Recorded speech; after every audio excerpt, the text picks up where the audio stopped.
దిగుమర్తివారి వీధిలో గల శ్రీ శ్రీ శ్రీ లక్ష్మీ గణపతి ఆలయం వద్ద వినాయక చవితి పురస్కరించుకుని ఏర్పాటు చేసిన 1700 కేజీల ధాన్య గణపతిని కాకినాడ మాజీ ఎంపీ వంగగీత విశ్వనాథ్ దర్శించుకున్నారు. ఆలయ అర్చకులు శాస్త్రోక్తంగా ఈ పూజలను చిన్నారుల చేత జరిపించారు. ఈ ధాన్య గణపతిని కాకినాడ మాజీ ఎంపీ వంగగీత దర్శించుకునేందుకు రాగా మాజీ కౌడా చైర్పర్సన్ రాకిరెడ్డి చంద్రకళ దీప్తి దర్శించుకుని ప్రత్యేక పూజలు నిర్వహించారు. ఈ సందర్భంగా మాజీ ఎంపీ వంగగీత మాట్లాడుతూ గత కొన్ని ఏళ్లుగా పర్యావరణ పరిరక్షణలో భాగంగా వివిధ రకాల గణనాథులను ఏర్పాటు చేయడం జరిగిందని, ఈసారి ధాన్య గణపతిని ఏర్పాట్లు చేయడం పట్ల కమిటీ సభ్యులను అభినందించారు. ఈ కార్యక్రమంలో మాజీ కార్పొరేటర్ బన్నీ, ఆలయ కమిటీ సభ్యులు తదితరులు పాల్గొన్నారు. కుమార్ గారు ఏర్పాటు చేశారు.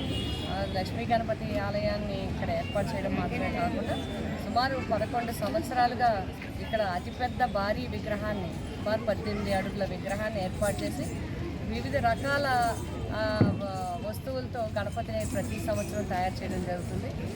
సంవత్సరానికి ఒక రకం చొప్పున ఆ మూర్తిని ఏర్పాటు చేసి మరి అందరు భక్తులందరికీ ఆనందాన్ని కలిగించడం జరుగుతుంది.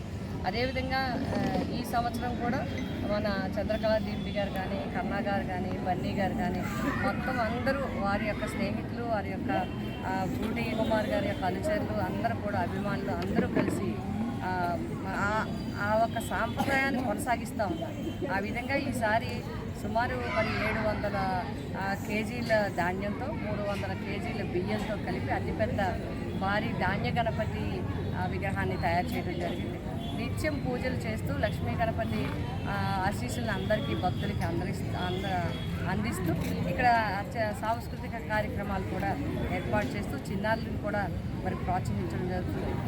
ఈ విధంగా మరి గణపతి నవరాత్రి మహోత్సవాలన్నీ కూడా మరి పట్టణమంతా జరుగుతున్నాయి. ఇక్కడ ప్రత్యేకంగా ఈ దిగుమతి వారి వీరిలో బ్రూటీ కుమార్ కుటుంబ సభ్యులందరూ కలిసి, వారి స్నేహితులు, బంధువులు అందరూ కలిసి ఈ సాంప్రదాయాన్ని కొనసాగిస్తూ భక్తులకి ఆశీర్వాదాలు అందిస్తున్నారు.